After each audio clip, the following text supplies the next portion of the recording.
Salam sejahtera bersama saya Rizal Zulkafli dan ini Niaga Awal. Kita mulakan dengan perkembangan yang baru kami terima.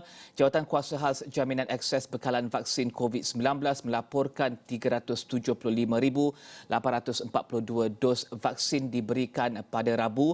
Ini adalah jumlah dos vaksin seharian ataupun harian tertinggi sehingga kini daripada jumlah berkenaan 168,000 dos kedua diberikan selebihnya dos pertama. Selangor, Sarawak dan Kuala Lumpur catat jumlah dos tertinggi vaksin pertama dan kedua yang diberikan pada semalam. Kami akan bawakan laporan lanjut di astroawani.com dan juga buletin awal yang akan datang.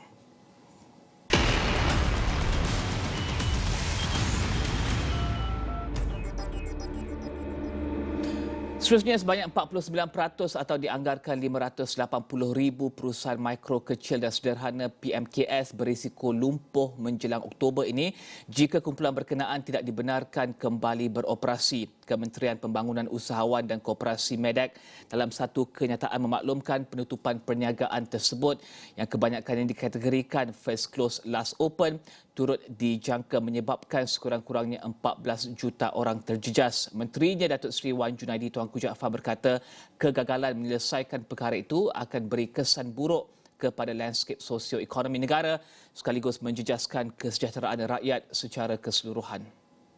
Jelasnya kegagalan perniagaan PMKS yang disebabkan Perintah Kawalan Pergerakan PKP yang berpanjangan akan mewujudkan kesan domino, menjejaskan masyarakat serta membawa kesan sosial dan ekonomi yang lebih serius. Reaksi tersebut diperolehi hasil tinjauan MEDAK bagi mengukur kesan PKP 3.0 ke atas lanskap keusahawanan di Malaysia. Kaji selidik yang dijalankan pada 15 hingga 28 Jun itu melibatkan seramai 6,664 responden dari seluruh negara. Mengulas lanjut, Wan Junaidi berkata hasil kajian turut menunjukkan hampir 60% usahawan mengalami sekurang-kurangnya satu bentuk kesihatan mental semasa tempoh lockdown. 3 faktor utama yang mempengaruhi kesihatan mental peniaga termasuk pengurangan dan kehilangan pendapatan, hutang serta isu kewangan yang sekaligus memberi risiko kepada penutupan perniagaan. Lebih 90% usahawan juga dilaporkan tidak mempunyai insurans sementara 70% tidak memiliki simpanan apabila mereka kehilangan pekerjaan.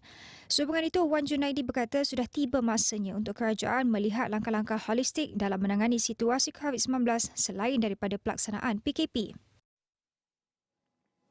Sementara itu, lebih banyak sektor dibenarkan beroperasi di kawasan yang dikenakan PKPD di Selangor bermula Rabu. Menurut kenyataan Kementerian Perdagangan Antarabangsa dan Industri MITI, keputusan itu dipersetujui dalam mesyuarat Kabinet yang dipengerusikan Perdana Menteri pada Rabu dan dibincangkan bersama antara MITI, Kementerian Kewangan dan Menteri di Jabatan Perdana Menteri Bahagian Ekonomi. Sektor yang dibenarkan beroperasi adalah sektor elektrik dan elektronik serta rantaiannya, sektor aeroangkasa, penyelenggaraan, pembaikan dan pemulihan, sektor mesin dan peralatan yang khusus kepada pengeluaran produk kesihatan dan makanan, dan syarikat pembuatan makanan dan minuman utama. Menurut MITI, langkah tersebut diambil kerana sektor-sektor berkenaan penting dalam rantaian bekalan antarabangsa dan tempatan. Justru syarikat-syarikat dalam sektor yang disenaraikan boleh mula semula operasi dengan menggunakan surat kelulusan COVID-19 Intelligent Management System CIMS 3.0 sedia ada yang mempunyai akronim PKP 3.0 serta bertarikh Jun 2021 ke atas. Tambah MITI, senarai produk makanan dan minuman utama terbabit disenaraikan dalam SOP penghilangan dan pembuatan PKP di Selangor melalui laman web www.miti.com.my.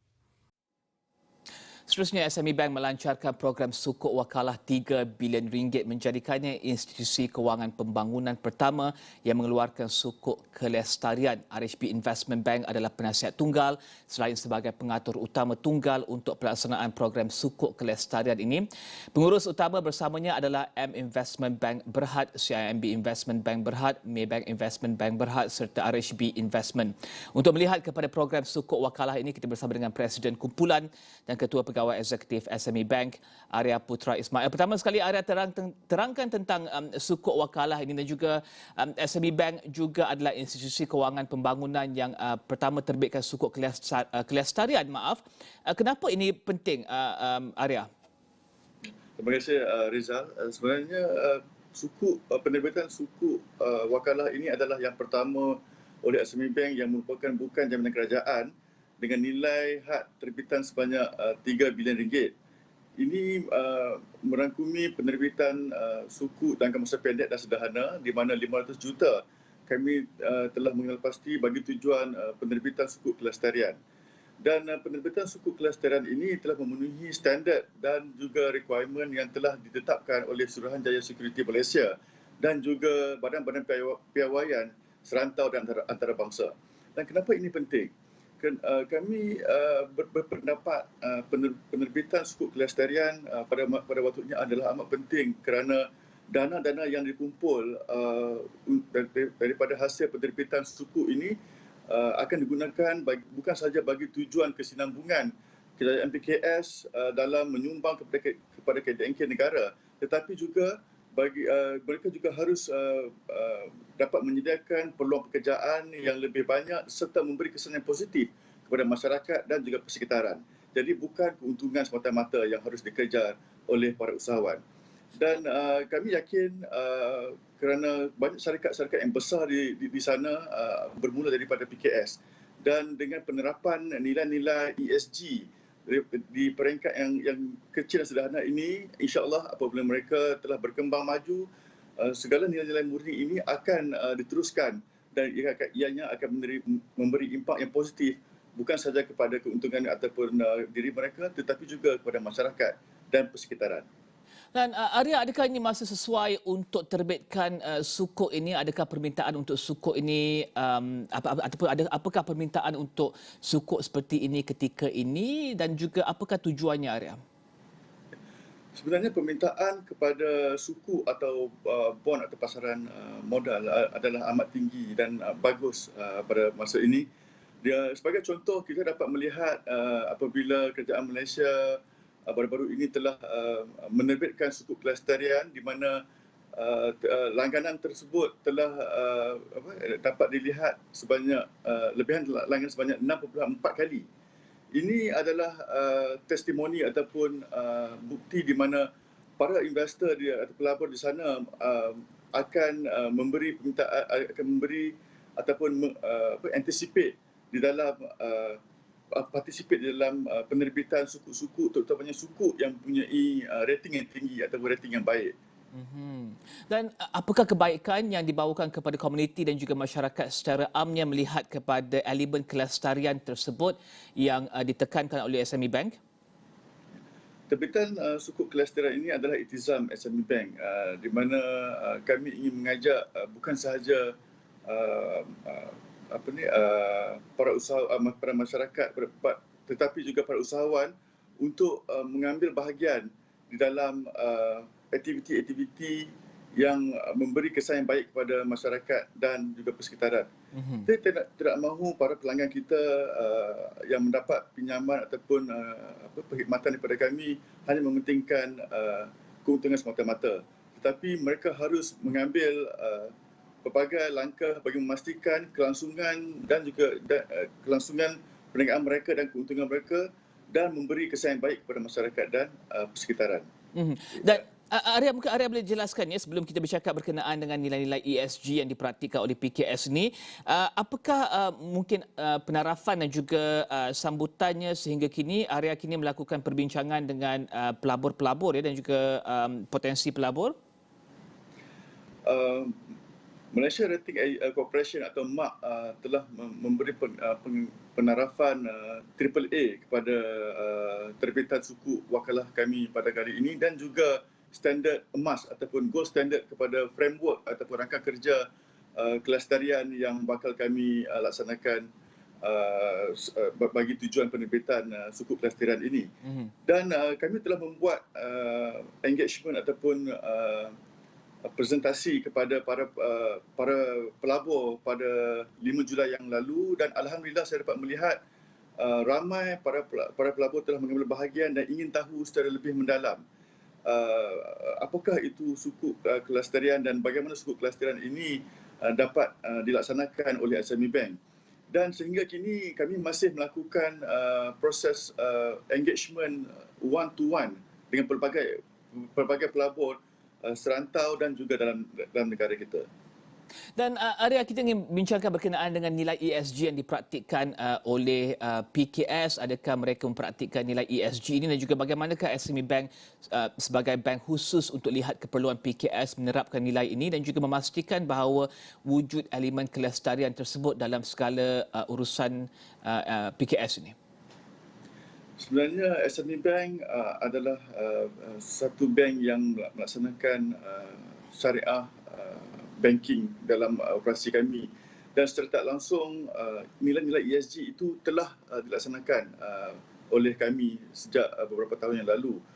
Tetapi langkah kami untuk menerbitkan suku ESG ini adalah satu testimoni di mana kami adalah lebih serius bukan sahaja untuk melaksanakan sistem perbankan Islam tetapi juga menerapkan nilai-nilai yang baik kepada para pelanggan kami bagi memastikan mereka ini sentiasa berkomitmen untuk membantu kerajaan dan juga masyarakat tanpa menyebabkan sebarang kerosakan kepada persekitaran.